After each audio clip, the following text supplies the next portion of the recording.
Hi, hello, ఎస్ఓలాక్స్కి welcome. అందరూ బాగున్నారా? అందరూ బాగుండాలి, అందులోనే మా మమ్మీ ఉండాలి. ఈరోజు వచ్చేసి చికెన్ కిచిడి చేద్దాం రండి. సింపుల్గా అయిపోతుంది, చాలా అంటే చాలా టేస్టీగా ఉంటుంది.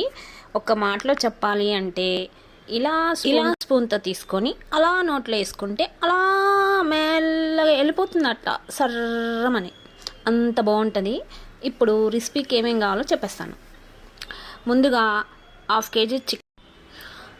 కేజీ చికెన్, తర్వాత కొత్తిమీర, పచ్చిమిర్చి పేస్ట్, అల్లం వెల్లుల్లి పేస్ట్, తర్వాత ఉల్లిగడ్డ, ఆనియన్, కొంచెం పుదీనా, జీడిపప్పు, నెయ్యి, నూనె,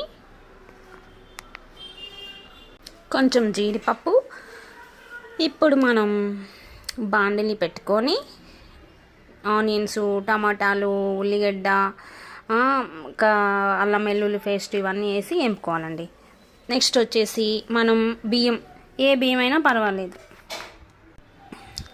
ఆ బియ్యానికి కావాల్సినవి సాజీరా, బిర్యానీ ఆకు, లవంగాలు, యాలగలు, పట్ట ఇవన్నీ వేసేసుకోవాలి. వేసేసుకొని బియ్యం కూడా వేరే నీళ్ళ, మనం ఆల్రెడీ స్టవ్ మీద హాట్ వాటర్ పెట్టుకున్నాం కదా బియ్యానికి, ఆ బియ్యానికి ఒక గ్లాస్కి 2 గ్లాసు వేసుకోవాలి యాక్చువల్లీ అయితే. కాకపోతే మనం ఇక్కడ కిచిడి చేస్తున్నాం కాబట్టి కొంచెం ఎక్కువగా, మీకు ఎంత స్మూత్గా కావాలో అంత వాటర్ వేసుకోవచ్చు. ఇప్పుడు మనం కర్రీలోకి వచ్చేద్దాం. అల్లం వెల్లుల్లి పేస్టు, పచ్చిమిర్చి, కొత్తిమీర పేస్టు, తర్వాత పసుపు, కొంచెం జీలకర్ర.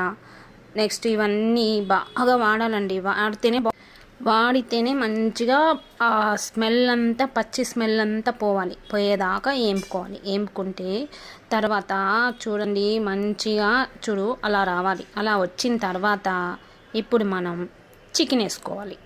చికెన్ వేసుకొని అదొక 10 నిమిషాలు మూత పెట్టి వాటర్ అంతా వచ్చేసి మంచిగా కుక్ అయ్యేదాకా మంచిగా వాడాలండి. వాడిన తర్వాత మనం కొంచెం ఉప్పు అన్నీ వేసుకోవాలి, దానికి కావాల్సినవన్నీ వేసుకోవాలి. వాటర్ పెట్టి అందులో మనం దాల్చిన చెక్క, సాజీరా అవన్నీ వేసాము కదా, అవి వేసిన తర్వాత బియ్యం మనం ముందుగా కడిగి పెట్టుకొని అవి వేసుకోవాలండి. వేసుకున్న తర్వాత బియ్యం కొంచెం బాయిల్ అవుతూ ఉంటుంది. బాయిల్ అవుతున్నప్పుడే ఈ చికెన్ పేస్ట్ కూడా, ఏమండో ఈ చికెన్ పేస్ట్ అన్నానని మీరు చికెన్ పేస్ట్ చేశారు కాదు, చికెన్ అంతా బాగా వాడి అదంతా మంచిగా దగ్గరికి వచ్చే వరకు ఉంచి తర్వాత ఆ చికెన్ ముక్కలు, అల్లం వెల్లుల్లి పేస్టు ఇవన్నీ వాటికి బాగా పట్టుకుంటాయి కదా, పట్టుకుని ఇప్పుడు మనము ఆ కర్రీని తీసి ఆ బియ్యంలోని వేసేయాలి. మనం ఆల్రెడీ పెట్టుకొని ఉన్నాం కదా స్టవ్ మీద, ఆ బియ్యంలో వేసేయాలి. మీరు అనొచ్చు ఇది సపరేటు అది సపరేట్ ఎందుకు చేశారు అని అంటే, యాక్చువల్లీ ఆ పచ్చి వాసన పోదండి, అందుకని నేనైతే ఇలా మొత్తం చేస్తాను. సపరేట్గా ఇట్లా చేసి తర్వాత అందులో వేస్తాను. అప్పుడేమవుతుందండి, మనకి పచ్చి స్మెల్ అంతా పోయి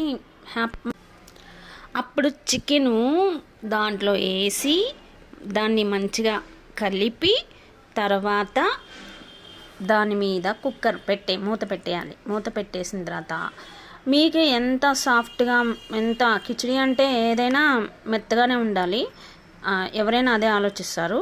కానీ లేదబ్బా మాకు మెత్తగా అయిపోతే ఎట్లా, తినబుద్ధి లేదు అది ఇది అని అనుకుంటే మీరు ఇలా కూడా ట్రై చేయొచ్చు. కొంచెం ముక్కలు మెత్తగా అవ్వకముందే తీసేసుకోవచ్చు, దానికి తగ్గ వాటరే పోసుకోవాలి. నేనైతే అలానే చేశాను, కొంచెం ముక్కలు ఉండేలాగా చేశాను. చూసారు కదా ఫ్రెండ్స్, చికెన్ కిచిడి రెడీ. బాబా సూపర్ అంటే సూపర్ ఉంది. నాకైతే ఎమ్మి నోరు ఊరిపోతుందబ్బా, నేనైతే ఒక పట్టేయాలని ఉన్నాను. ఓకే ఫ్రెండ్స్, మీకు కూడా ఈ కిచిడి నచ్చినట్టయితే ట్రై చేసి ఎలా ఉందో కామెంట్ బాక్స్లో పెట్టండి. ఓకేనా ఫ్రెండ్స్ తప్పకుండా నా ఛానల్ని ఫస్ట్ టైం చూసేవాళ్ళు సబ్స్క్రైబ్ చేసుకోండి.